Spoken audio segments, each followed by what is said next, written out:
So what's up, kamusta? Ayos pa tayo dyan. So nandito ulit tayo sa may Rusi Baliwag branch para sa update natin. At nakita na rin natin, meron silang bagong nilabas na motorcycle ngayon 2025. Ito yung Rusi Fashion 125 Fi. So tara, alamin na natin yung presyo nito at yung specification nito kung sulit nga ba ngayon 2025. So let's go. Walk around na natin. Ayos na, ayos siya.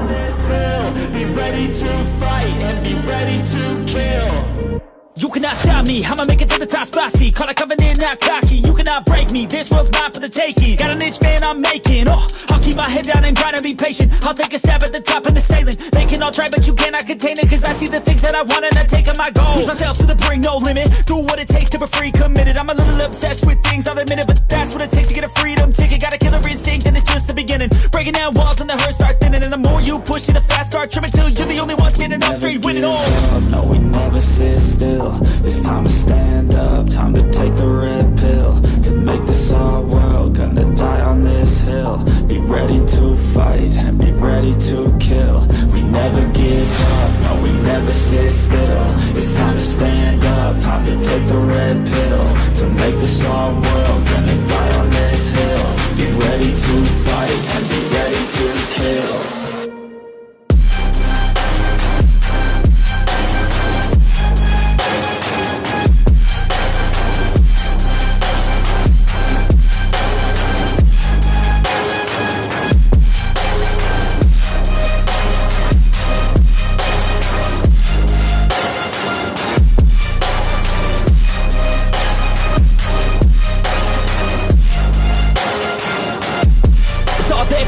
You just gotta wanna keep chasing. Put you everything you're facing. Keep up with the pace and adrenaline rush starts racing. Get through all the things you hate and don't let the others in charge of your dream.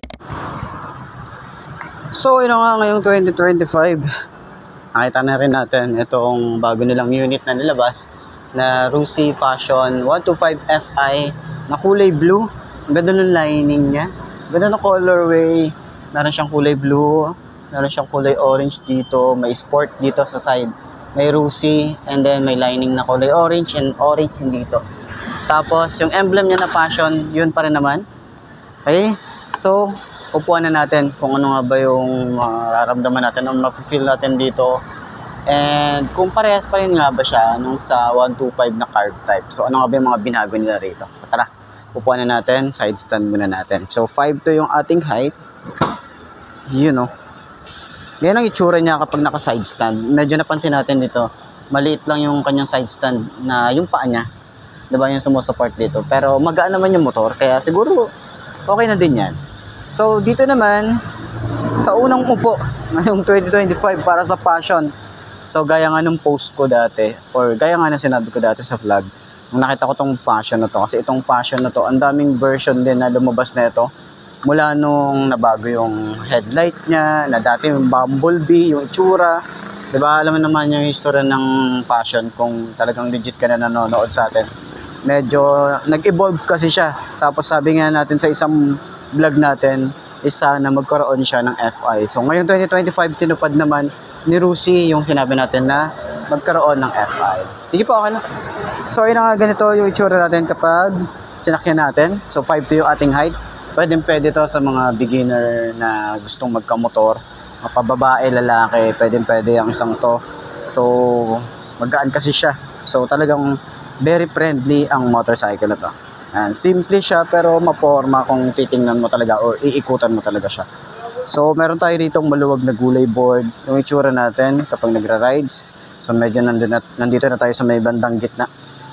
Yan, so maluwag pa yung ating legroom. May space pa tayo para sa pinamili natin. Yung shock niya sa harap, maganda yung shock. Sa likod, maganda rin, sobrang lambot to. Ayan, lambot niya. So turning radius niya, hindi siya ganun kalawak, pero saktuhan lang to para makasingit ka sa mga ganitong traffic katulad dito sa atin. Okay, so sa upuan niya, medyo natitigasan lang ako. Ayan, natitigasan lang ako sa upuan niya, pero makapal kasi yung foam niya. Medyo natitigasan lang ako. Sa long ride, okay to kasi hindi siya masyadong agad-agad na sumasakit sa puwet.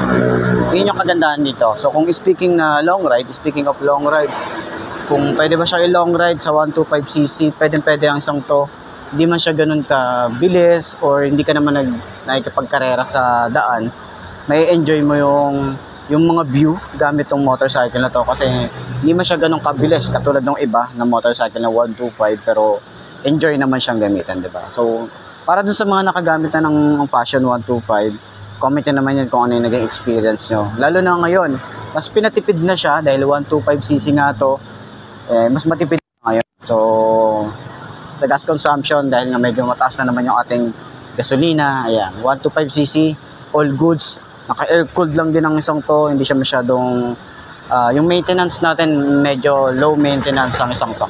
So, yun lang yung masasabi natin. Okay, so center stand na natin. And comment nyo nga pala sa baba kung ano yung mga masasabi nyo sa design ngayon or sa colorway ng Passion 125 Fi. So, center stand natin, kung magaan din ba siya. Center stand. Yun. Sobrang gaan din niya. Ayos.